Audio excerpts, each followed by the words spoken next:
Good morning students. आज मैं NMR में आपको स्प्लिटिंग ऑफ सिग्नल के बारे में बताऊंगी। अभी तक मैंने आपको बताया है कि जो केमिकली इक्विवेलेंट प्रोटोन है, एक जैसे प्रोटोन है, उनका एक सिग्नल आता है। अब मैं आपको बताऊंगी कि वो जो जब आप स्पेक्ट्रम में देखोगे तो आपको एक सिग्नल ना मिलके वो सिग्नल जो होता है वो टूटा हुआ मिलता है, 2 में, 3 में, ट्रिपलेट, डबलेट, क्वाड्रेट, इस तरीके से। ठीक है, तो देखो स्प्लिटिंग ऑफ सिग्नल को अपन इस एग्जांपल से समझते हैं, इथाइल क्लोराइड के एग्जांपल से समझते हैं, CH3 CH2 CH। अब आपको पता है अभी तक अपन ने जो पढ़ा है उसके अकॉर्डिंग एक सिग्नल तो आ जाएगा CH3 का, एक सिग्नल आ जाएगा CH2 का। ठीक है, 2 सिग्नल्स आएंगे। तो अपन क्या सोचते हैं कि अभी तक एक सिग्नल आएगा CH3 का और एक सिग्नल आएगा CH2। लेकिन ये सिग्नल्स जो होते हैं ये अपन को ऐसे नहीं दिखते हैं एनएमआर में। ये इस तरह से, ये जो A वाला सिग्नल है वो आपको इस तरीके से दिखेगा, ट्रिपलेट, और जो B वाला सिग्नल है वो आपको इस तरीके से दिखेगा, 4 में, जिसे हम बोलते हैं क्वाड्रेट, और ये आता है ट्रिपलेट। ठीक है, तो सिग्नल आपको इस तरीके से दिखते हैं, इसे ही बोलते हैं स्प्लिटिंग ऑफ सिग्नल। ठीक है, ऐसा होता क्यों है?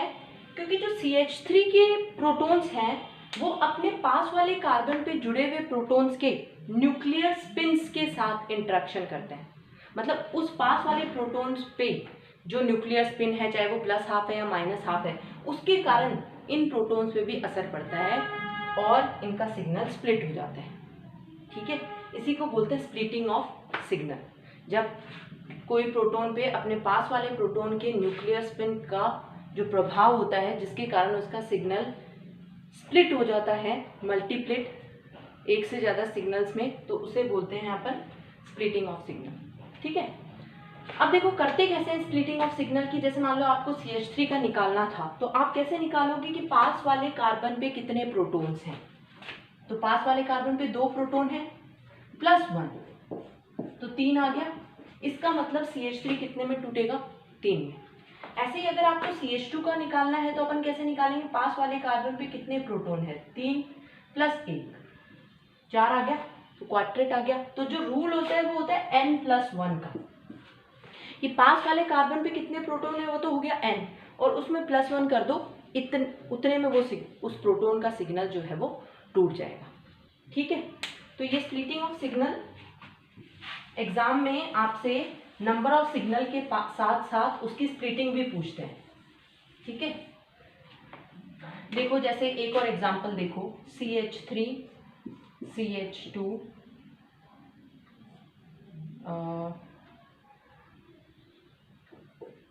अपन ये कर लेते हैं ClC। ठीक है, इसमें अगर अपन देखें तो देखो CH3 के अगर अपन देखें तो CH3 के पास पे एक प्रोटॉन है, तो 1 प्रोटॉन, नंबर N तो 1 हो गया, N+1 से निकालेंगे, N तो हो गया 1 + 1, कितना आया? 2 आया। तो इसका मतलब CH3 का क्या आएगा? इस तरह से एक क्या आएगा? डबलेट आएगा, जो कि सेम इंटेंसिटी का होगा, जिसकी इंटेंसिटी क्या होगी? उस डबलेट की बराबर होगी।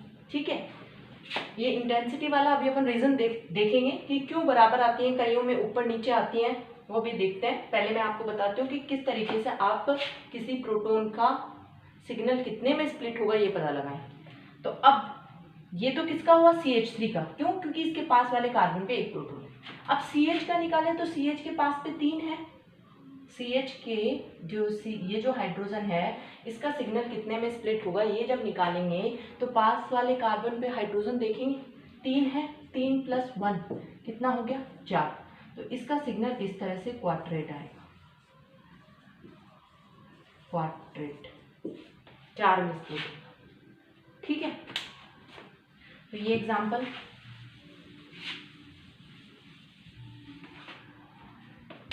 अब जैसे मान लो CH3 C∪O CH2 CH, इसका देखें अगर हम तो सिग्नल तो कितने आएंगे?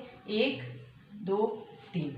ये कितने में स्प्लिट होगा? इसके पास वाले कार्बन पे कोई प्रोटॉन नहीं है तो ये स्प्लिट नहीं होगा, इसका एक ही सिग्नल आएगा, बस ये आप इसको ऐसे बना सकते हो, थोड़ा सा ऊपर से 1 पीक, ठीक है।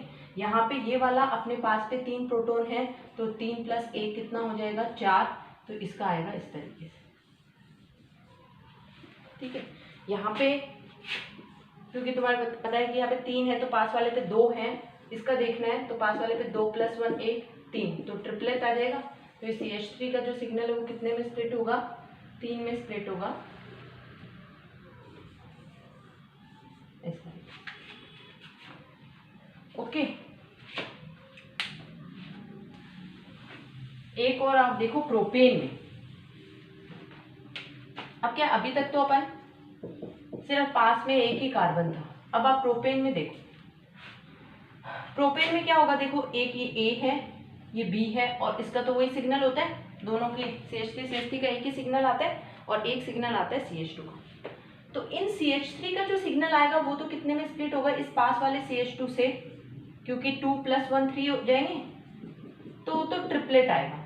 इन दोनों CH3 का एक ही सिग्नल आएगा, मतलब सिग्नल A लिखा है मतलब सिग्नल एक ही आएगा, और वो कितने में क्या आएगा, एक ट्रिपलेट आएगा। क्यों, क्योंकि पास में एक कार्बन, 2 हाइड्रोजन वाला कार्बन है, ठीक है। अब क्या होगा, अगर हम ये निकालना चाहते हैं कि इस बीच वाले जो हाइड्रोजन्स हैं उनके द्वारा जो सिग्नल आ रहा है, जो प्रोटॉन है उनके द्वारा जो सिग्नल आएगा वो कितने में स्प्लिट होगा, तो आप ये देखो, इधर की तरफ भी CH3, इधर की तरफ भी CH3, लेकिन दोनों CH3 कैसे हैं, सेम है, इक्विवेलेंट है। तो अपन टोटल कर लेंगे, 3 3 6, 6 + 1 तो कितना हो जाएगा 7। तो 7 जब इतने ज़्यादा सिग्नल आ जाते हैं तो फिर आपको ये इतना बड़ा करके नहीं दिखाना है, आप एक बहुत सारी पीक से एकता दिखा दो और आप ये कह सकते हो कि मल्टीप्लेट आएगा, बहुत सारे सिग्नल्स आएंगे। लेकिन जब कब होगा, टोटल कब करोगे, जब पास वाले प्रोटॉन्स जो हैं वो इक्विवेलेंट प्रोटॉन हो, ठीक है। अगर इक्विवेलेंट नहीं है, देखो जैसे CH3 CH2 और इधर मैं ले लूँ CH2Cl, इस एग्जाम्पल को देखो। इस एग्जाम्पल में आप ये देखो, CH3 जो है वो तो पास वाले कार्बन पे 2 हाइड्रोजन है, तो 2 + 1 कितने आएगा, ट्रिपलेट आएगा इसका, तो इसका तो इस तरीके से आ जाएगा ट्रिपलेट। लेकिन ये जो CH2 है, इस CH2 का कैसे आएगा, इस CH2 का इससे भी आएगा और इससे भी आएगा, लेकिन ये दोनों ही प्रोटॉन्स इक्विवेलेंट नहीं है, एक जैसे नहीं है, ये अलग जगह सिग्नल देगा और ये अलग जगह सिग्नल देगा। तो फिर हम कैसे निकालेंगे इस CH2 की स्प्लिटिंग, फिर आप क्या करोगे, फिर आप पहले इसका निकालोगे, 3 + 1, 3 थे +1 मल्टीप्लाई इसका 2 + 1, तो ये हो गया 4 × 3, तो ये आ जाएगा 12, तो 12 में स्प्लिट होगा इस बीच वाले का सिग्नल, ठीक है। यहाँ पे आप ऐसा नहीं करोगे कि 3 + 2 5 और 5 हाइड्रोजन +1, वो गलत हो जाएगा। क्यों, क्योंकि ये इक्विवेलेंट प्रोटॉन नहीं है, जिस तरह से प्रोपेन में था वो इक्विवेलेंट थे। इक्विवेलेंट नहीं है तो फिर आप अलग अलग करके दोनों को मल्टीप्लाई करोगे। तो ये स्प्लिटिंग निकालने का तरीका है, ठीक है। अब अपन देखते हैं रीजन कि स्प्लिट हो रहा क्यों है, ठीक है। इसमें देखो, मैंने आपको बताया कि एक जो प्रोटॉन है वो अपने पास वाले प्रोटॉन के न्यूक्लियर स्पिन से इन्फ्लुएंस होता है, उसका न्यूक्लियर स्पिन उसको प्रभावित करता है। जैसे कि अपन एक एग्जांपल ले लें इसी का, CH3 CH2C, तो मुझे पता है कि जो CH3 है वो इस पास वाले CH2 से 2, क्योंकि इसके ऊपर 2 है +1 3 में स्प्लिट हो जाएगा इसका सिग्नल, है ना, और क्या आएगा, ट्रिपलेट आएगा, ठीक है। ये ट्रिपलेट क्यों आता है, देखो, क्योंकि ये जो 2 हाइड्रोजन्स हैं जो इस CH3 के प्रोटॉन्स को प्रभावित कर रहे हैं, उन 2 हाइड्रोजन्स में देखो कितने अरेंजमेंट हो सकते हैं न्यूक्लियर स्पिन के। एक तो ये हो सकता है कि दोनों हाइड्रोजन का न्यूक्लियर स्पिन क्या हो, ऊपर की तरफ हो, ठीक है। एक ये हो सकता है कि दोनों हाइड्रोजन का न्यूक्लियर स्पिन क्या हो, नीचे की तरफ हो। एक ये हो सकता है कि एक का न्यूक्लियर स्पिन ऊपर की तरफ हो और दूसरे का क्या हो, नीचे की तरफ। एक क्या हो सकता है कि जिसका ऊपर हो उसका नीचे और जिसका नीचे है उसका ऊपर। ये मैं क्या बता रही हूँ, ये मैं बता रही हूँ ये जो CH2 है ना, इसके अंदर 2 हाइड्रोजन है, तो हाइड्रोजन जो है उसके न्यूक्लियर स्पिन होंगे। मैंने आपको पहले भी बताया था हाइड्रोजन के 2 न्यूक्लियर स्पिन होते हैं, एक होता है +½ और एक होता है -½ तो एक कंडीशन तो क्या हो सकती है कि ऐसे मॉलिक्यूल हो जिनमें ये जो 2 हाइड्रोजन है उन दोनों हाइड्रोजन की स्पिन +½ हो, है ना।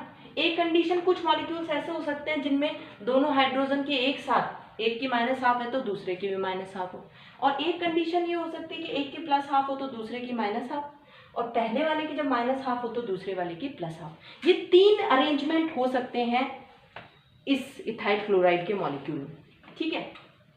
तो इन तीनों अरेंजमेंट जब ऐसा होगा तो ये CH3 इस तरह का एनवायरनमेंट मिलेगा, इसको इसमें इस तरह का मिलेगा, 4 तरह के एनवायरनमेंट हो गए, ठीक है। अब देखो ये जो तीनों है ये अलग अलग तरह से सिग्नल को स्प्लिट करेंगे। क्यों?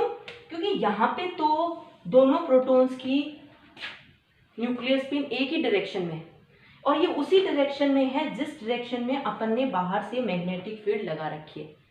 तो ये जो दोनों प्रोटॉन्स हैं इनका न्यूक्लियर स्पिन ऊपर की तरफ है, तो ये जो मैग्नेटिक फील्ड प्रोड्यूस करेंगे वो भी ऊपर की तरफ होगी और हमने बाहर से जो मैग्नेटिक फील्ड लगा रखी है वो भी ऊपर की तरफ है। तो दोनों मैग्नेटिक फील्ड मिलके CH3 के प्रोटॉन पे आराम से मैग्नेटिक फील्ड पहुंचेगी। तो हमें ज़्यादा मैग्नेटिक फील्ड नहीं देनी पड़ेगी, मतलब हम कम मैग्नेटिक फील्ड देंगे तो भी आराम से प्रोटॉन रेजोनेंस कर जाएगा। क्यों? क्योंकि पास वाले CH2 के जो प्रोटॉन्स हैं उनका न्यूक्लियर स्पिन भी ऊपर की तरफ है, ठीक है। तो हम कम मैग्नेटिक फील्ड, आपको मैंने स्पेक्ट्रा के अंदर बताया था कि इधर की तरफ अपन मैग्नेटिक फील्ड बढ़ाते हैं शील्डेड की तरफ और यहाँ कम होती है डी शील्डेड की तरफ, मैग्नेटिक फील्ड कम होती है, ठीक है। तो कम मैग्नेटिक फील्ड देनी पड़ेगी तो जो सिग्नल है वो किधर आएगा? डी शील्डेड की तरफ आएगा। मतलब मान लो आप ये जो एक, पहले हम बोल रहे थे कि CH3 का एक सिग्नल आता है, तो वो जो सिग्नल है उसका, वो सिग्नल एक हिस्सा उसका थोड़ा सा हायर डेल वैल्यू की तरफ टूट जाएगा, मतलब हायर डेल वैल्यू की तरफ स्प्लिट हो जाएगा। क्यों? इस अरेंजमेंट के कारण। क्यों? क्योंकि इस अरेंजमेंट में खुद हेल्प कर रहा है CH3 को मैग्नेटिक फील्ड पहुंचाने की, ठीक है। एक तो इसमें टूट जाएगा। फिर बीच वाला अरेंजमेंट आप देखो, बीच वाले अरेंजमेंट में एक मैग्नेटिक फील्ड पहुंचा भी रहा है, दूसरा कैंसिल भी कर रहा है, और इस तरह का अरेंजमेंट भी ज़्यादा है। मतलब इस तरह के मॉलिक्यूल्स जो हैं वो ज़्यादा मिलेंगे जिनमें इस तरह का अरेंजमेंट है, ठीक है। इनकी प्रोबेबिलिटी ज़्यादा है, संभावना ज़्यादा है। तो इस तरह का सिग्नल जो है वो जहाँ पे ओरिजिनल सिग्नल था वो वहीं हो जाएगा, लेकिन उसकी ऊंचाई ज़्यादा होगी। क्यों? क्योंकि इस तरह के अरेंजमेंट ज़्यादा मिल रहे हैं। और तीसरा वाला जो है वो क्या है? नीचे की तरफ। तो ये तो अपोज करेगा, जो हम फील्ड दे रहे हैं अपोज करेगा, तो हमें ज़्यादा फील्ड देनी पड़ेगी, और जब ज़्यादा फील्ड देनी पड़ती है तो सिग्नल क्या हो जाता है? शील्डेड। तो ये थोड़ा सा इधर की तरफ जाएगा। तो जो सिग्नल है वो इस तरह से स्प्लिट होगा कि थोड़ा तो जाएगा डी शील्डेड की तरफ और थोड़ा जाएगा शील्डेड की तरफ, और जो बीच वाला सिग्नल है वो वहीं रह जाएगा, 3 में स्प्लिट हो जाएगा इस अरेंजमेंट के कारण, ठीक है। इंटेंसिटी बीच वाले की ज़्यादा होगी। क्यों? क्योंकि इस तरह के अरेंजमेंट ज़्यादा हैं, तो इस तरह के मॉलिक्यूल्स ज़्यादा होंगे, तो इस तरह की पॉसिबिलिटी ज़्यादा होगी इंटरेक्शन की, तो इस पीक की इंटेंसिटी ज़्यादा होगी, और ये ट्रिपलेट की इंटेंसिटी आएगी कितनी? 1:3:1, ठीक है। ये हमने देखा CH3 का जो 3 प्रोटॉन थे वो कैसे CH2 से इन्फ्लुएंस हो रहे हैं। अब हम देखेंगे कि CH2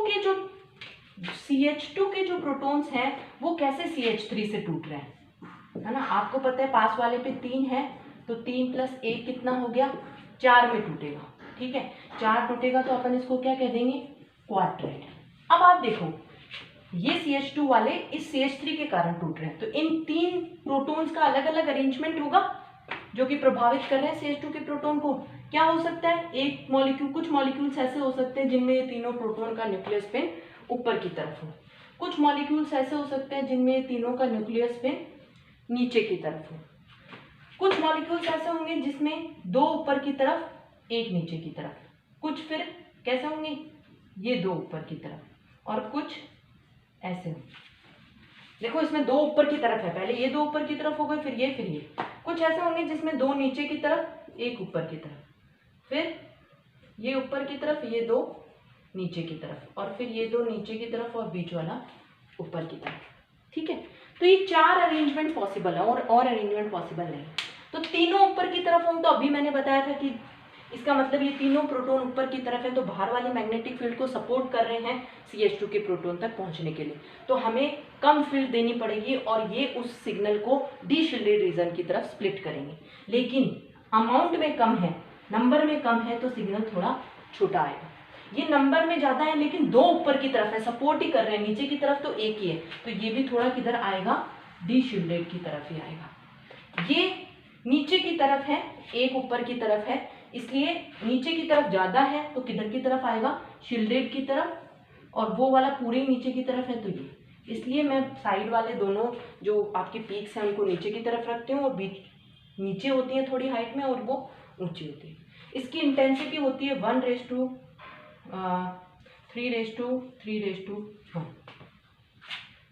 ठीक है, तो ये है स्प्लिटिंग ऑफ सिग्नल का रीज़न कि एक जो प्रोटॉन है उसको पास वाले कार्बन पे प्रेजेंट प्रोटॉन का न्यूक्लियर स्पिन इन्फ्लुएंस करता है, जिसके कारण